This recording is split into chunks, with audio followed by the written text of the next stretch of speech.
vagarosamente. Outra vez.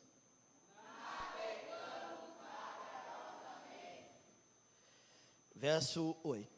Dificilmente chegamos a um lugar chamado Bons Portos.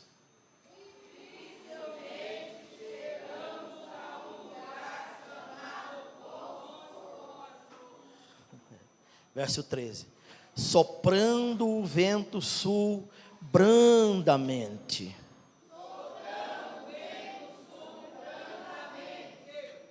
Verso 14. Mas depois deu nela um pé de vento.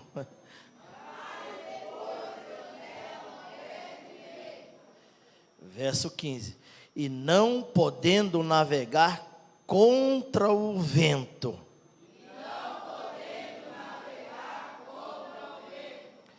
Verso 18.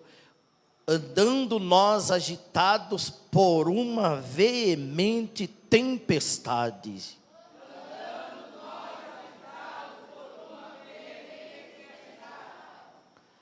Verso 20. Muitos dias sem ver o sol nem estrelas, e caindo sobre nós uma não pequena tempestade.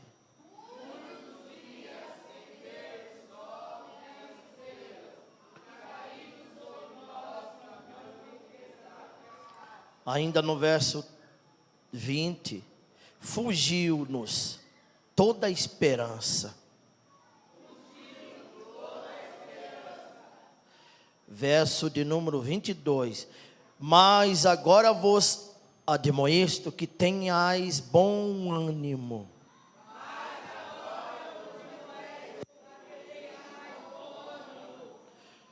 23. Porque esta noite o anjo de Deus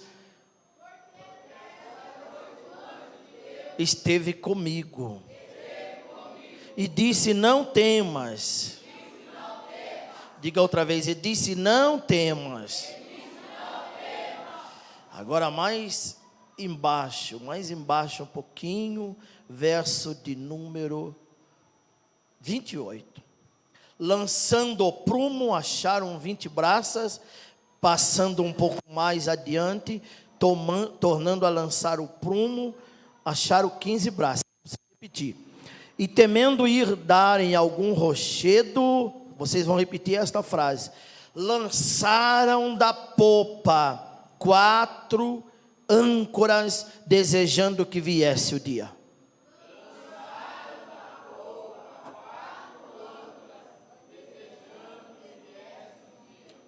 Tome o seu assento.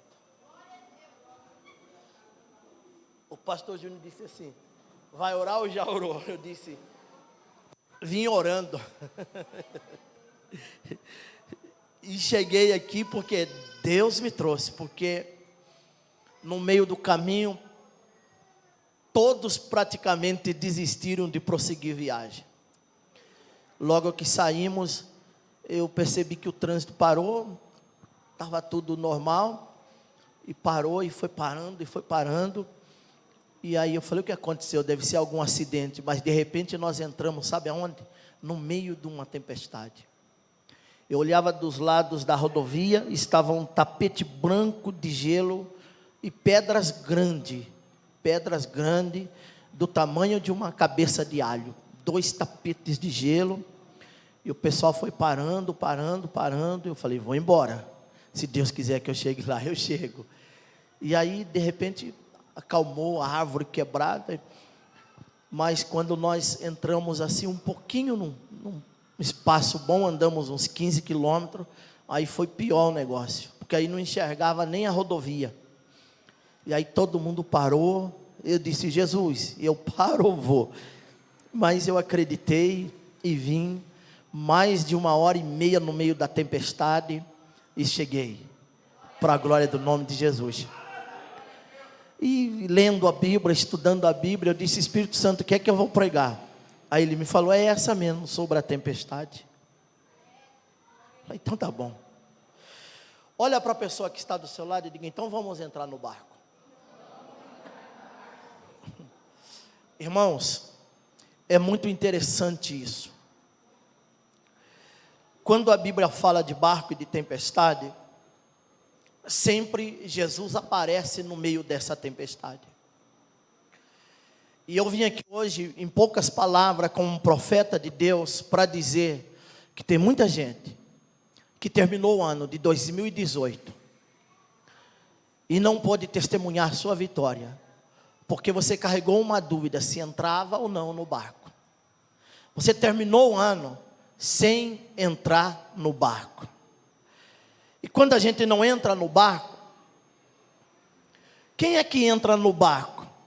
O pastor Júnior disse, só entra no barco quem tem propósito de pescar ou de chegar a algum lugar. Nós temos um cenário aqui. Um cenário que dá para fazer um belo filme de Hollywood. Mas esse cenário não é para um filme. Esse cenário é para uma revelação. Diga revelação. Eu estou hoje ministrando a palavra, representando qual mês, quem sabe? Junho.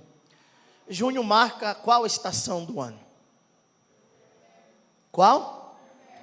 Se vocês lerem o texto, vocês vão ver exatamente que essa tempestade é a tempestade do inverno. Diga tempestade do inverno.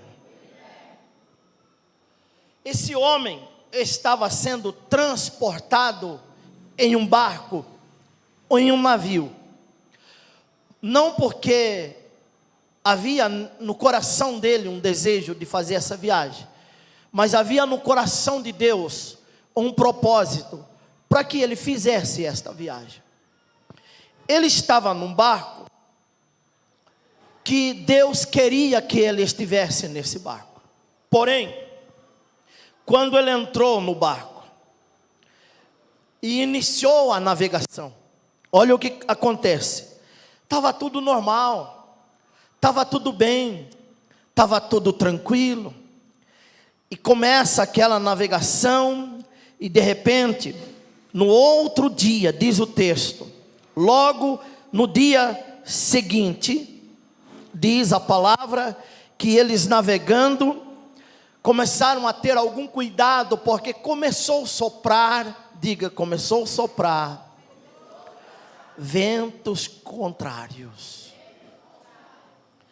A maior dificuldade na caminhada cristã, na vida cristã, no projeto cristão de fé, principalmente quando se inicia um ano com expectativa, com projetos de mudança, de conquistas, de realizações.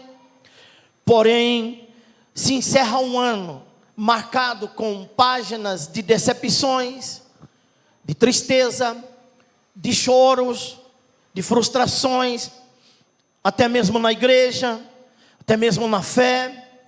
A gente termina um ano meio que, será que Deus ouviu a minha oração do ano de 2018? Será que Deus realmente atendeu o voto que fiz? E aí a gente inicia o ano dentro de expectativa para mudança, mas logo no início do ano, qual é a estação que marca o início do ano? O verão chega, o calor, e está fazendo muito calor, e muitas vezes você fica um pouco fatigado, cansado, e logo vem os conflitos, os questionamentos, porque o inimigo sempre vai trabalhar contra alguém que não vem na igreja por vir, contra a vida de alguém que vem na igreja 6 dias consecutivos por um propósito. Diga glória a Deus. E o inimigo vai fazer que você sinta o calor do verão, mas depois do verão vem o quê? O outono, mas o outono vai preparar o ambiente para a chegada do inverno.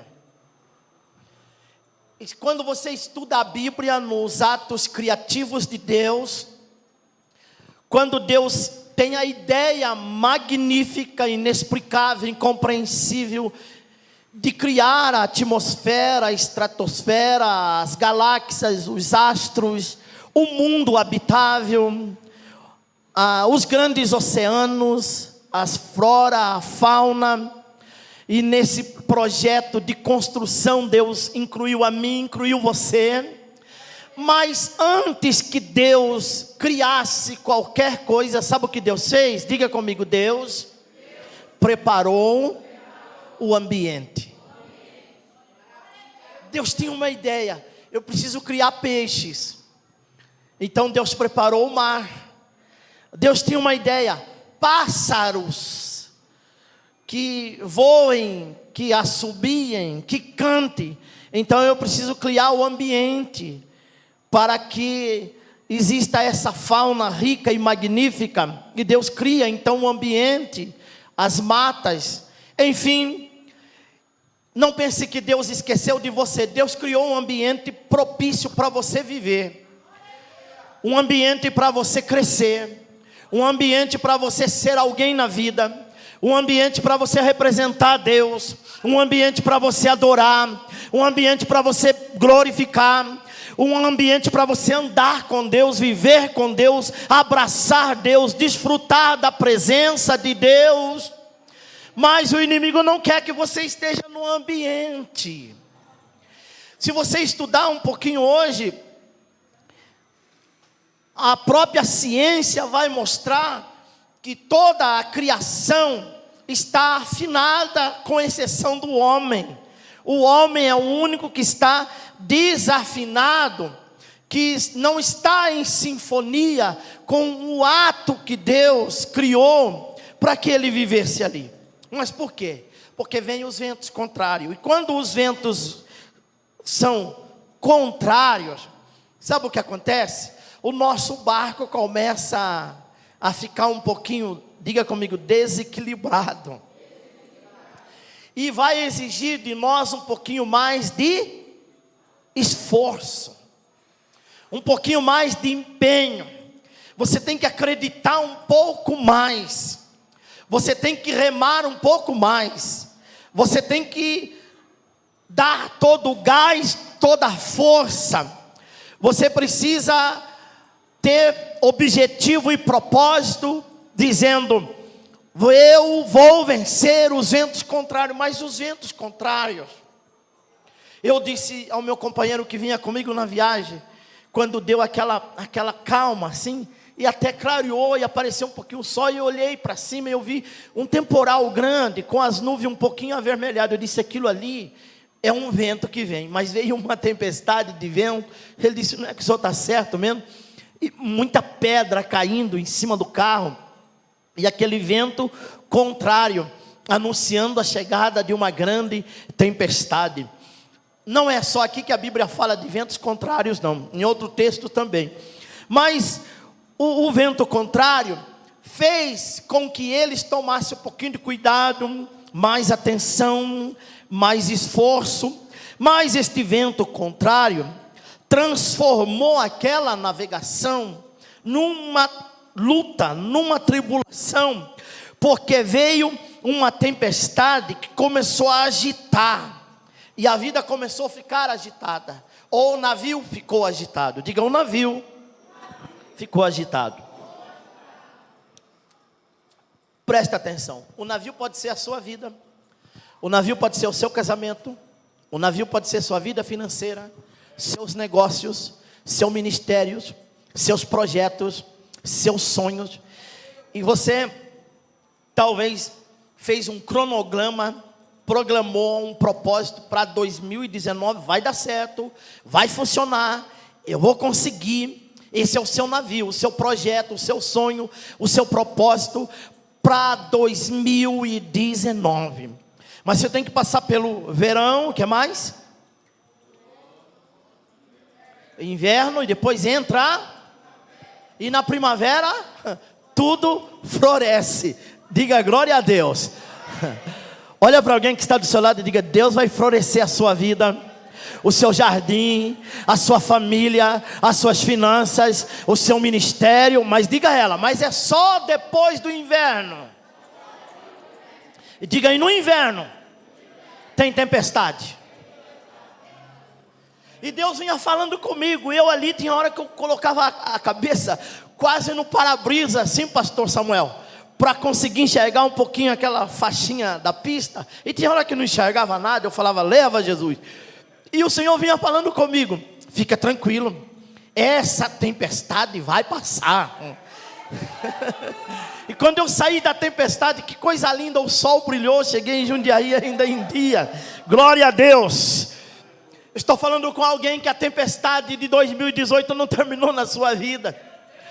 Eu estou falando com alguém que entrou na campanha de 6 dias de clamor ainda com choro, com o coração apertado.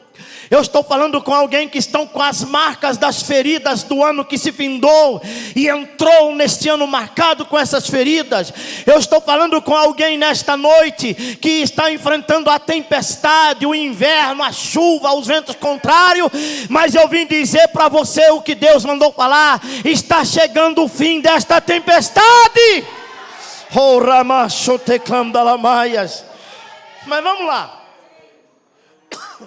Achando ali um centurião e um outro navio, mudaram de navio, e ele nos fez embarcar em outro navio. Acontece que quando eles entraram nesse navio, quanto mais eles remavam, quanto mais eles esforçavam, mais devagar a navegação estava. Começaram a navegar, diz aqui, vagarosamente. Diga, devagar. Devagarinho, vagarosamente. Por quê, pastor? Porque eu estou falando com alguém que Deus está mandando dizer a você: pode parar com a sua correria, pode parar com a sua agitação. Ei, para que tanta ansiedade? Ah, pastor, eu vou fazer os 6 dias de clamor. Se eu terminar essa campanha não acontecer nada, eu nem sei se eu vou voltar para a igreja. Para com isso. Ei, deixa de estresse, vai devagar, fica tranquilo. Eu lembro um dia que o pastor Júnior estava aqui e disse: eu estava lá no monte, e lá Deus falou comigo: fica tranquilo, não. Tem gente aqui, olha, quase indo ao desespero. Eu não participei desses dias, mas Deus já falou com você aqui nos dias anteriores. Você já chorou aqui na igreja, porque Deus tocou no fundo do teu coração. Deixa de desespero, deixa de fazer cálculos. Eu estou vendo alguém fazendo conta, fazendo cálculo, e não chega a um denominador, está dando errado. Vai devagar, porque Deus está dizendo que a tempestade vai passar. Aí foram devagar, devagar, 1 dia, 2 dias, 3 dias, 3 dias, a tempestade foi tão forte, sabe o que aconteceu? Diga comigo, o navio quebrou. Quebrou o navio. Quebrou o projeto. E quando o navio quebrou, olha o que diz a Bíblia: quando o navio quebrou, eles não sabiam dizer se era de manhã, à tarde, à noite, se era de madrugada. Eles não sabiam se era segunda, terça, quarta, quinta ou sexta. Eles não sabiam se era janeiro, fevereiro, março, abril, maio ou junho. Perderam a noção do tempo, porque não tinha dia, porque não tinha sol. Porque se eles vissem pelo menos uma estrela, eles diziam: é noite. Se eles conseguissem ver pelo menos aquele clarãozinho vermelho do sol por trás das nuvens, eles diziam: é dia ainda, pode ser tarde, mas é dia ainda. Mas não viram sol, não viram estrela, não viram lua, e a tempestade caindo, e a tempestade continuando, acabou a esperança. Fugiu-se toda a esperança. E quando a esperança vai a fé, vai a alegria, vai a paz, vai o projeto, vai o sonho. Você deixa de acreditar em Deus, você deixa de acreditar nos profetas de Deus, você deixa de acreditar na campanha, na oração, na revelação, na Bíblia. Você não acredita nem em você mesmo, você não acredita mais em nada, nem em ninguém, sem esperança. Mas após esse processo, após esta crise, eles estavam assim querendo morrer, que eles não comiam, não bebiam, não dormiam, não descansavam.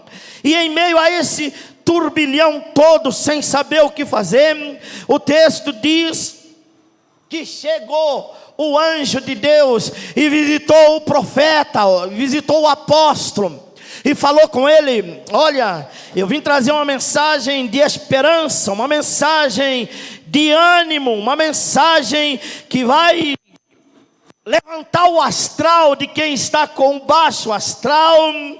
E a primeira mensagem, a primeira profecia, levante a mão que eu vou profetizar: não vai haver prejuízo na sua vida. Ah, tem gente que não entendeu. Ninguém vai se perder. Nenhum dos teus vai se perder. Teu filho não vai se perder. Teu casamento não vai se perder. Não vai se perder. Ninguém deste navio vai se perder. Mas o texto diz que ele faz uma reunião no meio da tempestade. Ele faz uma reunião e diz assim: esta noite, o anjo do Deus que eu sirvo esteve comigo. Ele veio aqui, dentro do navio. Ele veio aqui dentro da tempestade. E ele mandou falar com vocês. Primeiro, não temas. Olha para a pessoa que está do seu lado e diga: não temas. Não temas. Não temas. Pastor, eu entrei 2019 desempregado. Não temas. Eu entrei negativado. Não temas. Eu entrei com um diagnóstico não muito favorável. Não temas. Eu entrei com uma crise conjugal. Não temas. Eu descobri um problema com meu filho, com a minha filha. Não temas. Eu entrei com um problema de natureza espiritual. Não temas. Deus está dizendo: não temas. Não tenha medo de nada. Não tenha medo de problema. Não tenha medo de luta. Não tenha medo de crise. Não tenha medo de desemprego. Não tenha medo de doença. Não tenha medo de tempestade. Não tenha medo de nada. É apenas um inverno. É apenas um inverno. Vai passar rápido. Daqui a pouquinho tudo vai florescer. Não temas. Eis que Deus te deu todos quantos navegam comigo. Irmãos, quanta gente pula fora do barco. O profeta fala, o profeta profetiza, o profeta ora, o profeta jejua, o profeta vai no monte, o profeta ora de madrugada, o profeta profetiza a vitória, profetiza a cura, profetiza a bênção, e você pula fora do barco. Mas ele disse: quem ficar comigo nesse barco quebrado? Olha que interessante. Quem ficar comigo nesse barco quebrado não vai ter nenhum dano, nenhum prejuízo. Mas se alguém achar que é melhor, se alguém achar que é mais crente, se alguém achar que é mais santo, se alguém achar que pode mais, se alguém achar que sabe mais, problema seu. Pode pular fora do barco. Se você achar que você sabe nadar no meio da tempestade, que você é profissional para nadar, que você é melhor do que o pastor, que você conhece mais a Bíblia, que você ora mais, que você jejua mais e quer sair fora do barco, problema seu. Só que Deus está falando que só vai salvar quem ficar no barco. Quem sair do barco, vai se afundar, vai se perder, vai se atrapalhar. Escreve isso que eu estou profetizando esta noite. Vocês vão ver muita gente se afundando, muita gente se atrapalhando, e que se for humilde para voltar a pedir misericórdia, ainda terá uma chance, porque sai do barco do profeta para ver o que acontece. Aí ele disse: Deus falou comigo. que se você ficar aqui, você não vai se perder. Mas tenha bom ânimo, porque este Deus que falou comigo, esse Deus que apareceu para mim através do seu anjo, disse para mim que daqui a pouco a gente vai chegar em uma ilha. Olha para a pessoa que está do seu lado e diga: Deus preparou uma ilha para você.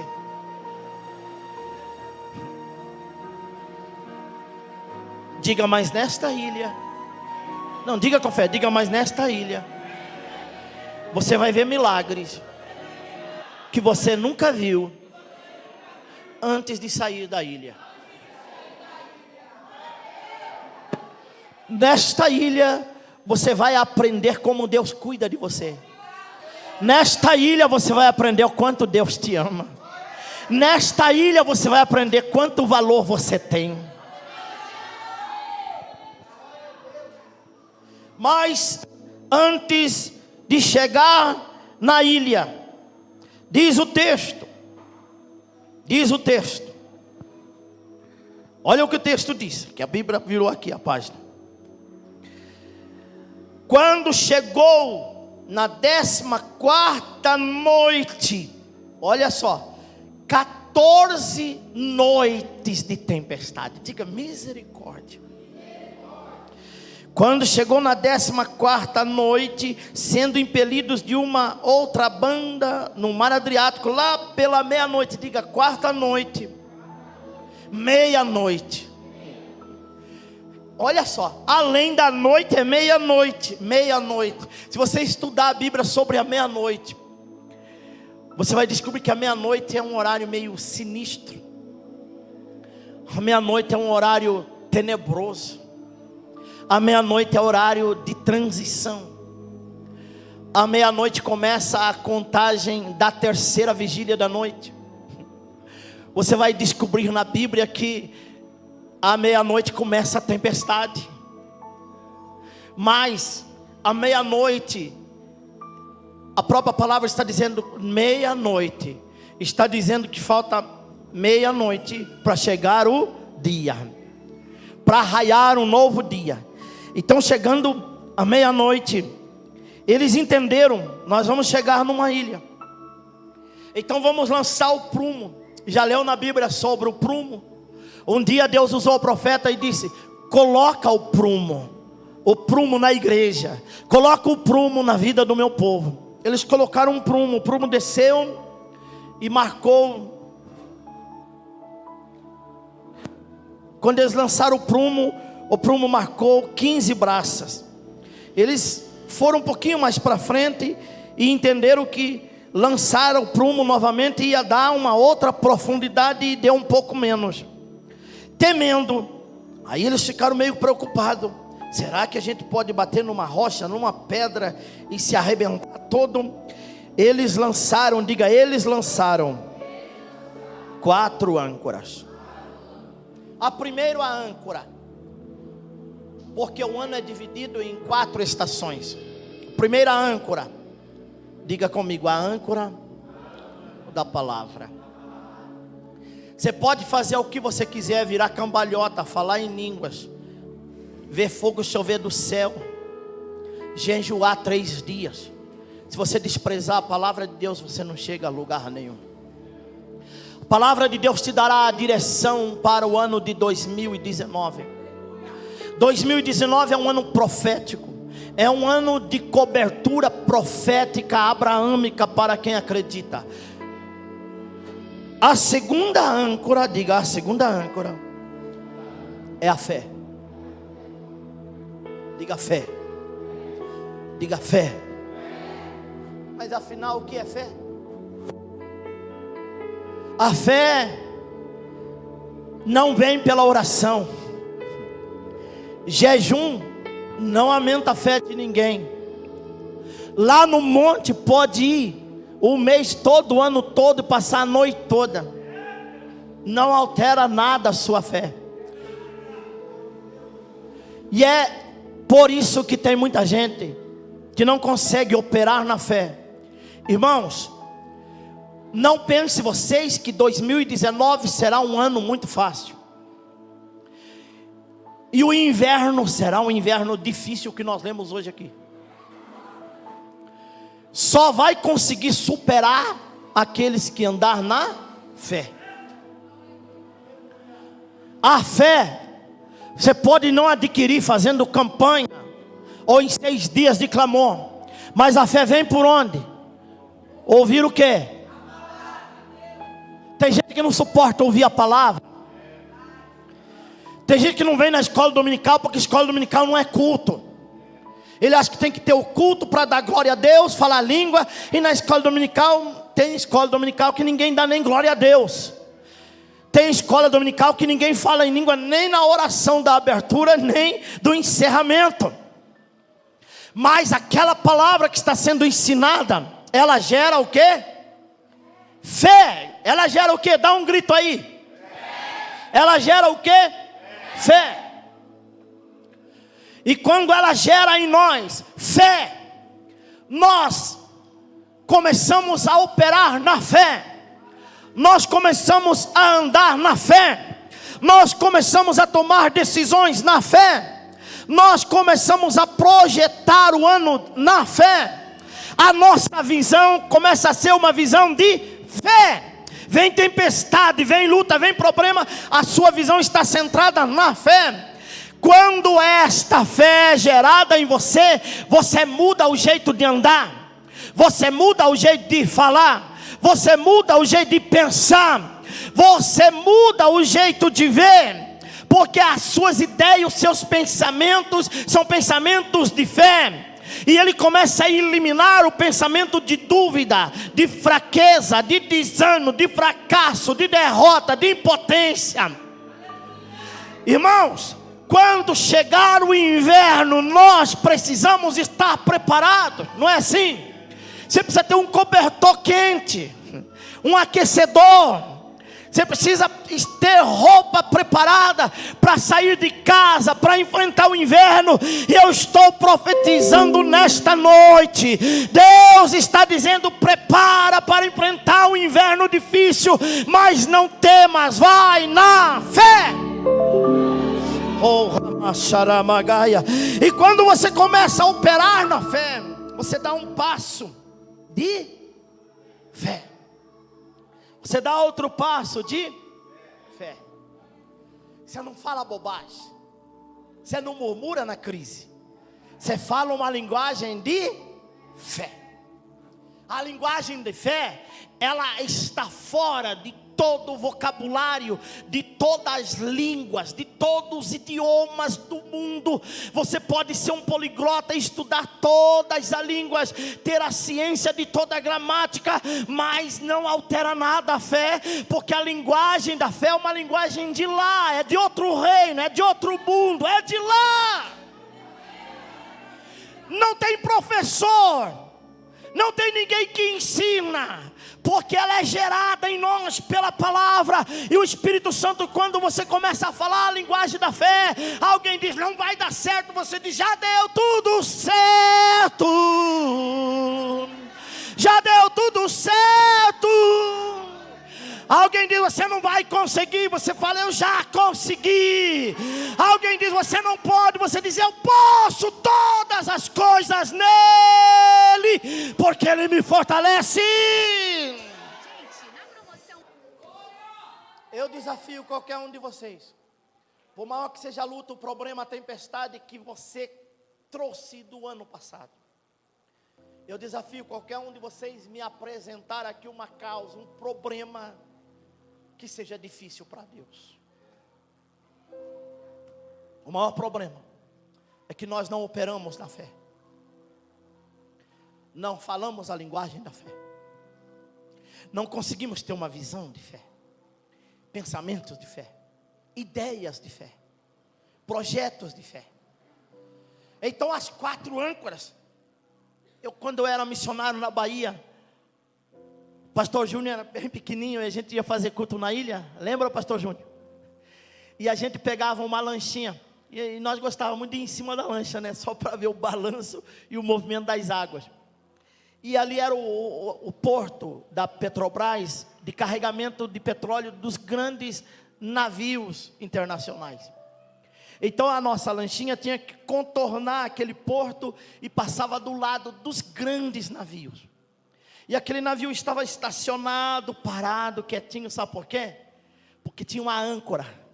E eles desciam a âncora, e a âncora dava ao navio, diga comigo, estabilidade. Existe muita gente na igreja que não é instável, é desequilibrado, emocional, psicologicamente, espiritualmente, e vai por aí afora.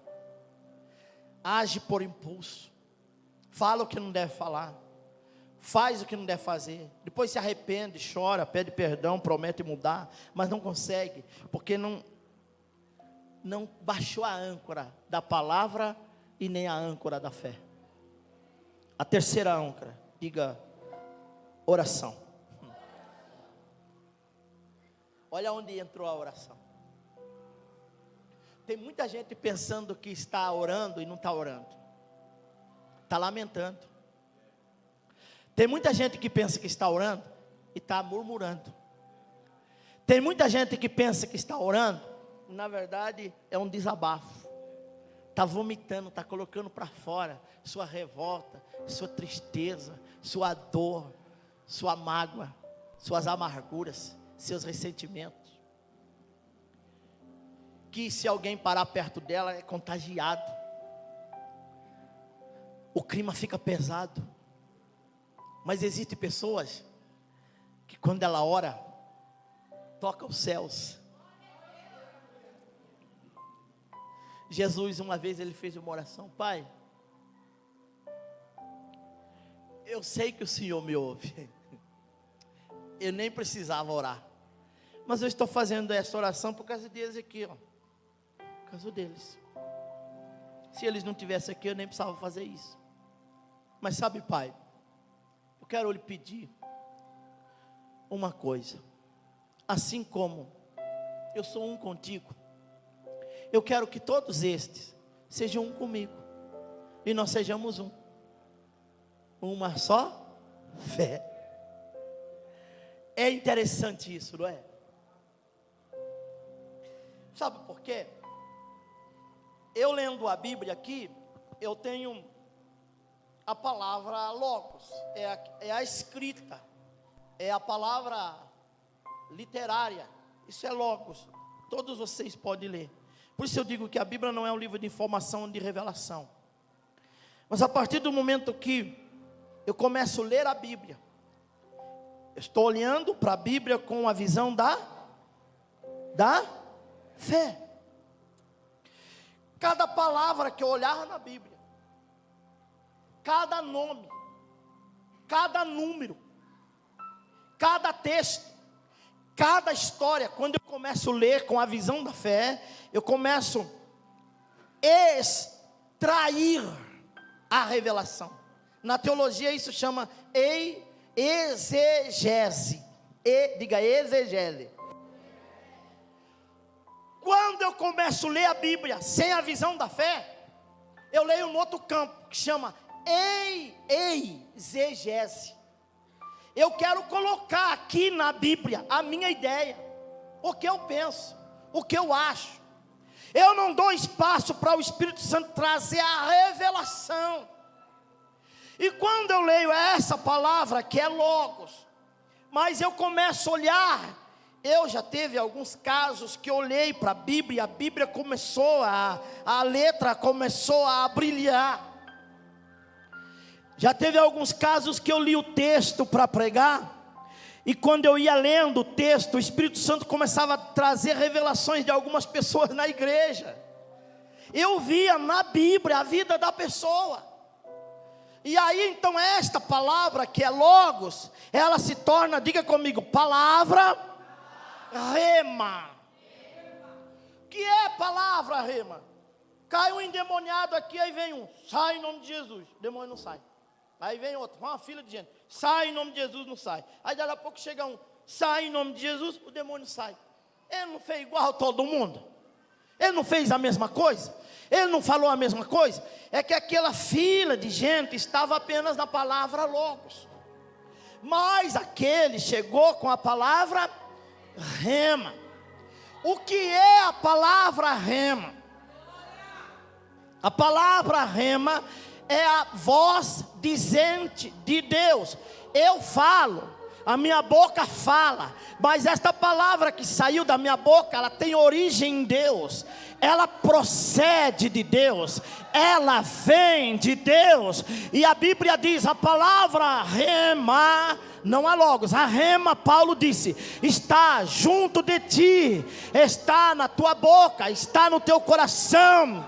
Esta é a palavra da fé que pregamos. Ela chama à existência as coisas que não existem, e elas passam a existir. A palavra rema cria. Por exemplo, se eu profetizar aqui a cura do coração de alguém, mas o médico disse que o teu coração não presta mais, tem que fazer um transplante, e agora você precisa encontrar alguém que tenha um órgão compatível, um coração compatível com o seu, para fazer o transplante. Mas se eu profetizar a cura do teu coração, Jesus troca o seu coração na hora, Ele te dá um coração novo na hora.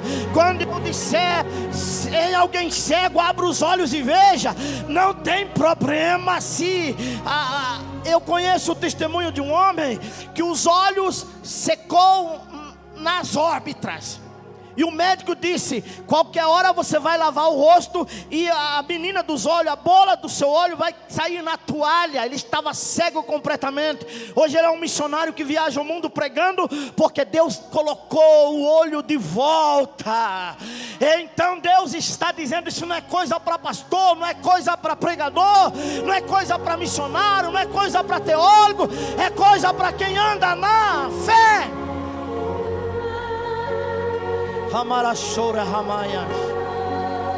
Agora a oração, olha, eu voltei um pouquinho na fé para dizer isso, porque sem fé é impossível agradar a Deus. Sem fé eu agrado papai, sem fé eu agrado mamãe, sem fé eu agrado pastor, sem fé eu agrado o filho, sem fé eu agrado a filha, eu agrado o vizinho, eu agrado a igreja. Sem fé, mas ele não. O Salmo 37 diz, se você agradar a Ele, Ele cumpre o desejo do seu coração. Pular, bater palma, virar cambalhota, dançar, falar língua não agrada não, se não for na fé. Então, olha bem, porque eu voltei um pouquinho atrás, porque aí eu vou orar, e eu não consigo chegar perto de Deus, porque a minha oração ela não opera na linguagem da fé. Quando você estuda a oração, ela tem vários campos, várias linhas, várias ramificações. E aí sabe o que acontece? Eu dobro o meu joelho, eu desabafo tudo. Deus, não aguento mais, não dá mais, não suporto mais. Terminou 2018, lá vai o janeirão. Meu Deus, está tudo do meu jeito, não mudou nada. Fiz campanha ano passado, fiz voto, e vou tentar de novo, não sei. Aí levanta derrotado um irmão meu, pastor, irmão de carne e irmão de fé. Um dia ele entrou no quarto orar, entrou no quarto 3 horas de joelho, sem tirar o joelho do chão, orando, num momento muito difícil da vida dele. 3 horas depois ele levantou. Cadê Deus? Onde que Deus está? 3 horas, não sentiu a presença de Deus, não operou na fé. O que ele fez 3 horas? Lamentou, chorou, resmungou, murmurou, desabafou, e não deu em nada, e não dá em nada mesmo. Mas quando você opera na fé, você ora, a sua oração é uma oração de fé. É uma oração que os céus abrem. O inferno, Satanás chama os demoniadas, tranca o inferno aí, fecha as portas, fecha tudo aí, porque tem alguém de fé lá na Rompendo em Fé. Mas quando esta oração, ela não está em sinfonia, você não consegue atravessar o inverno. Aí chega o inverno, aí você se fecha. Chega o inverno, você nem na igreja vem. Chega o inverno, você não dá mais glória a Deus. Chega o inverno, aí esfria. A frieza chama decadência espiritual. Qual o primeiro sinal da decadência espiritual? Faltar com os compromissos espirituais. Compromisso número 1, oração. Compromisso número 2, escola dominical. Compromisso número 3, dízimos e oferta. Está cheio de gente na igreja, irmão.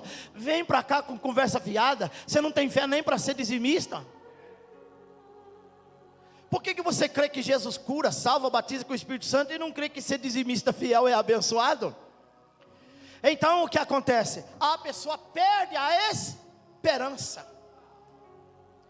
E por isso Paulo está dizendo: foi lançado da popa 4 âncoras. A primeira âncora é que mesmo?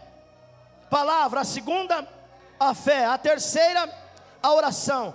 A quarta, a âncora da esperança. Eu quero encerrar. Tinha uma igreja chamada Igreja de Corinto. Qual é o nome da igreja? Pense numa igreja de poder. Pense numa igreja de milagres, de sinais, de maravilhas.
Em nome de Jesus, vitória.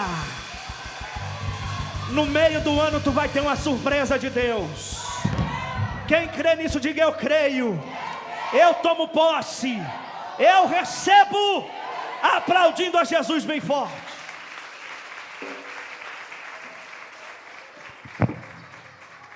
Nós já vamos encerrar. Fique de pé.